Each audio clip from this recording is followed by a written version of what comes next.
अच्छा, आप बताओ कि आपके साथ कितनी बार ऐसा हुआ है कि आप ब्रेकआउट पर ट्रेड में एंट्री करते हैं और थोड़ा-सा प्रॉफिट देखने के बाद प्राइस रिवर्स होकर स्टॉप लॉस हिट करके नीचे चली आती है? ऐसा नहीं है कि ये सिर्फ आपके साथ होता है। जब मैं भी ट्रेड करता हूं तो मेरे साथ भी ऐसा बहुत बार होता है। चिंता करने की कोई बात नहीं है। आज के वीडियो में हम एक ऐसी ब्रेकआउट स्ट्रेटजी डिस्कस करने वाले हैं, जहां आप ज्यादातर समय फेक ब्रेकआउट को पहचान सकोगे और ऐसे ट्रेड में एंटर करने से बचोगे। तब आपका ट्रेडिंग में विन रेट भी बढ़ेगा। सबसे पहले जानते हैं ब्रेकआउट क्या होता है। ब्रेकआउट बेसिकली तब होता है जब प्राइस किसी इंपॉर्टेंट की लेवल को ब्रेक करती है। वह की लेवल सपोर्ट लेवल्स हो सकते हैं या फिर रेजिस्टेंस लेवल्स हो सकते हैं। दोनों में से किसी भी लेवल को अगर प्राइस ब्रेक करती है तो उसे हम ब्रेकआउट कहते हैं। फॉर एग्जाम्पल, इस चार्ट को देखो। प्राइस बहुत लंबे समय से एक रेंज में फंसी हुई थी, जिसे हम कंसोलिडेशन जोन भी कहते हैं। इस कंसोलिडेशन जोन के ऊपरी लेवल पर एक रेजिस्टेंस लेवल ड्रा करेंगे और कंसोलिडेशन जोन के निचले लेवल पर एक सपोर्ट लेवल ड्रा करेंगे। इस पूरे कंसोलिडेशन के बाद जब प्राइस सपोर्ट लेवल को ब्रेक करके कैंडल नीचे क्लोज होती है, तब प्राइस बिना रुके हुए बड़ी बड़ी रेड कैंडल्स बनाते हुए नीचे चली जाती है। बट सवाल यह है कि हम कैसे इस तरह के सेटअप्स को ढूंढ सकते हैं जहां सबसे ज्यादा चांस हो कि प्राइस असल में यहां से ब्रेकआउट करके रैली करने वाली है। आप में से बहुत सारे लोग को लगता है कि ब्रेकआउट ट्रेडिंग तो हम चार्ट पैटर्न को देखकर कर लेंगे, लेकिन इसमें नया क्या है? मैं आपसे एक बात कहना चाहता हूं। जब आप चार्ट पैटर्न को पढ़ते हैं, चाहे वे आप किताब में पढ़ रहे हों या किसी के वीडियो लेक्चर देख रहे हों, आपको सिर्फ बता दिया जाता है कि ये फॉलिंग वेज है, ये बुलिश रेक्टेंगल है, ये बियरिश रेक्टेंगल है, या फिर ये राइजिंग वेज है, फ्लैग पैटर्न है, बियरिश पेनेंट है। आपको ऐसे पैटर्न्स के नाम और कहां पर एंट्री करनी है, कहां पर एग्जिट करनी है और टारगेट बता दिया जाता है। लेकिन क्या वाकई में ऐसे ही पैटर्न्स चार्ट पर बनते हैं? इसका जवाब है नहीं। यह सारे चार्ट पैटर्न्स थियोरेटिकल हैं, आपको समझाने के लिए। लेकिन जब आप चार्ट पर इन पैटर्न्स को ट्रेड करेंगे तो आपको परफेक्ट पैटर्न्स चार्ट पर नहीं दिखेंगे। फॉर एग्जाम्पल, ये टाटा मोटर का 1 डे टाइम फ्रेम में चार्ट है। आप देख सकते हैं कि यहां पर किस तरह से चार्ट पैटर्न्स बने हुए हैं। और अगर आप ऐसे चार्ट पैटर्न्स को चार्ट्स पर देखोगे तो आपको लगेगा ही नहीं कि यह वही चार्ट पैटर्न है। किसी चार्ट पैटर्न का नाम याद रखने से और उसे ट्रेड करने से आपको प्रॉफिट नहीं होगा। सबसे पहले आपको ब्रेकआउट ट्रेडिंग के कॉन्सेप्ट को जानना होगा। मैं आपको बताना चाहता हूं कि मैंने कभी भी चार्ट पैटर्न्स को रिमेंबर करने की कोशिश नहीं की है। ऐसा इसलिए क्योंकि मुझे शुरुआती दौर में ही ब्रेकआउट ट्रेडिंग कॉन्सेप्ट के पीछे की साइकोलॉजी और रीजन पता थे। अगर आपको भी वह पता चल जाए तो आपको चार्ट्स पर परफेक्ट चार्ट पैटर्न्स ढूंढने की जरूरत नहीं पड़ेगी। सिंपल सा कॉन्सेप्ट है कि ब्रेकआउट होने से पहले मार्केट कंसोलिडेशन फेज में होना चाहिए, और जितना ज्यादा कंसोलिडेशन होगा उतना ज्यादा पावरफुल ब्रेकआउट होगा। बस यही सिंपल सा फंडा है, और यही कारण है कि मैं मार्केट में प्रॉफिट बनाता हूं और ज्यादातर ट्रेडर्स जो चार्ट पैटर्न्स को ट्रेड करते हैं लॉस करते हैं। इसीलिए चार्ट पैटर्न को याद मत करो। उसके बदले में जब भी आप चार्ट्स को एनालाइज करते समय प्राइस की कंसोलिडेशन देखो तो उस कंसोलिडेशन जोन के ऊपर और नीचे की लेवल्स को ड्रा करो।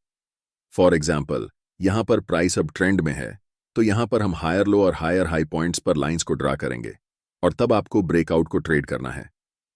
अब लाइंस ड्रा करने के बाद आपके मन में एक सवाल आएगा कि अब प्राइस यहां से ऊपर की तरफ ब्रेकआउट करने वाली है या फिर नीचे की तरफ ब्रेकआउट करने वाली है।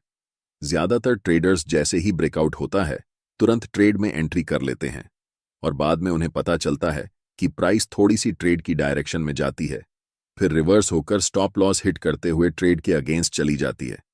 तब आप रियलाइज करते हो कि ये तो फेक ब्रेकआउट था, इसमें हमें एंट्री नहीं करनी चाहिए थी। सिर्फ कहीं पर भी ब्रेकआउट होने से ट्रेड में एंट्री करना सही नहीं होता है, क्योंकि 80% ऑफ टाइम जब प्राइस इनकी लेवल्स को ब्रेक करती है तो वह फॉल्स ब्रेकआउट होता है। डरने की कोई बात नहीं है। अब आपके मन में यही सवाल हो रहा होगा कि इतने सारे फेक ब्रेकआउट्स में से सही ब्रेकआउट को कैसे पहचानेंगे।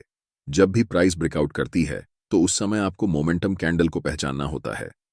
वह मोमेंटम कैंडल चाहे एक बड़ी कैंडल हो सकती है या फिर छोटे छोटे एक जैसे कैंडल्स बनकर बड़ी कैंडल के बराबर हो सकती हैं। यहां पर प्राइस रैली के बाद कंसोलिडेशन जोन में है, इसलिए हम इस कंसोलिडेशन जोन के ऊपर और नीचे के की लेवल्स को मिलाकर लाइंस को ड्रा करेंगे। और जब भी price next time consolidation zone के अपर लेवल को ब्रेक करके कैंडल ऊपर क्लोज होती है तो हमें वहां पर ट्रेड के लिए प्लान बनाना है। इस चार्ट में दिक्कत यह है कि यह लंबी कैंडल जो मोमेंटम कैंडल है वह जस्ट ऊपर जाकर क्लोज हुई है, यानी कि अपर लेवल से ज्यादा ऊपर नहीं गई है, उसके जस्ट नजदीक जाकर क्लोज हुई है। इसलिए यहां पर हम नेक्स्ट कैंडल का इंतजार करेंगे। अगर वह नेक्स्ट कैंडल बुलिश हो जाती है तो हमारे लिए यह एक परफेक्ट एंट्री सेटअप रहेगा। अब यहां पर सिर्फ 3 पॉसिबिलिटी हैं। पहला, या तो प्राइस यहां से डायरेक्ट ऊपर चली जाएगी। दूसरा, प्राइस यहां से फिर रीटेस्ट करने के लिए इस लेवल पर आएगी और तब ऊपर की तरफ रैली करेगी।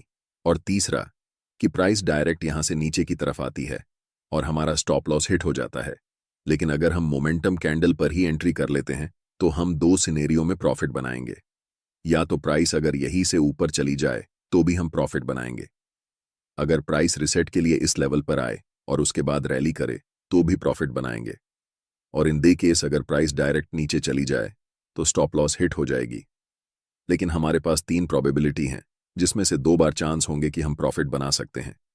और जब ब्रेकआउट के समय मोमेंटम कैंडल बनती है तो ज्यादातर चांसेस होते हैं कि प्राइस यहां से डायरेक्ट ऊपर की तरफ निकल जाएगी।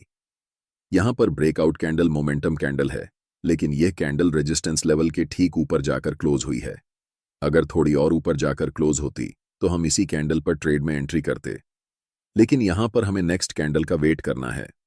मोमेंटम कैंडल के बाद जैसे ही नेक्स्ट कैंडल फॉर्म होती है और ये ग्रीन क्लोज होती है, तब हम मार्केट में बाय पोजीशन के लिए एंट्री लेंगे। एक इंपॉर्टेंट बात यह है कि जब मैं इस लाइन को कंसोलिडेशन जोन के ऊपर और नीचे ड्रॉ कर रहा था, मैंने आपको इस चार्ट पैटर्न का नाम नहीं बताया, क्योंकि चार्ट पैटर्न के नाम में कुछ नहीं रखा। ब्रेकआउट का फंडा यही है कि पहले कंसोलिडेशन होना चाहिए और उसके बाद ब्रेकआउट। जब कोई मोमेंटम कैंडल ब्रेकआउट के दौरान बनती है तब हम ट्रेड में एंट्री करेंगे। अब जानते हैं कि जब हम इस ट्रेड में एंट्री करेंगे तो हम कैसे टारगेट और स्टॉप लॉस लेंगे। स्टॉप लॉस के लिए जो ब्रेकआउट कैंडल है उसकी लो को हम स्टॉप लॉस रखेंगे। टारगेट हम फिक्स मोड में नहीं रखेंगे, जैसे 1-2 या 1-3। ये करना हमारे हिसाब से प्रॉफिट पोटेंशियल को रोकने जैसा है। इसलिए हम यहां 9 EMI का इस्तेमाल करेंगे, जिससे हम लंबे ट्रेड को राइड करके सिंगल ट्रेड में बढ़ा प्रॉफिट कमा सकें। जैसे ही प्राइस 1 से 2 का टारगेट अचीव हो जाए तो हम स्टॉप लॉस को एंट्री पॉइंट पर लेकर आएंगे, जिससे हमारा रिस्क 0 हो जाएगा और हम ट्रेड को राइड करके प्रॉफिट को एंजॉय करेंगे। और यहां पर हमें देखने को मिल रहा है कि प्राइस 9 EMI के नीचे कैंडल क्लोज कर चुकी है, इसलिए हम यहां से ट्रेड से एग्जिट हो जाएंगे। अगर मैं इस ट्रेड में रिटेस्ट का इंतजार करता तो ये ट्रेड मिस हो जाता। बहुत से ट्रेडर्स रिटेस्ट का इंतजार करते हैं, जो कि मेरे हिसाब से एक लॉस का सौदा है, क्योंकि ज्यादातर टाइम जब मोमेंटम कैंडल ब्रेकआउट करती है तो प्राइस रिटेस्ट के लिए वापस नहीं आती। ऐसे ट्रेड में हमें बड़े बड़े प्रॉफिट देखने को मिलते हैं। इसी कारण आप इंतजार करते रह जाते हैं और प्राइस टारगेट देकर निकल जाता है।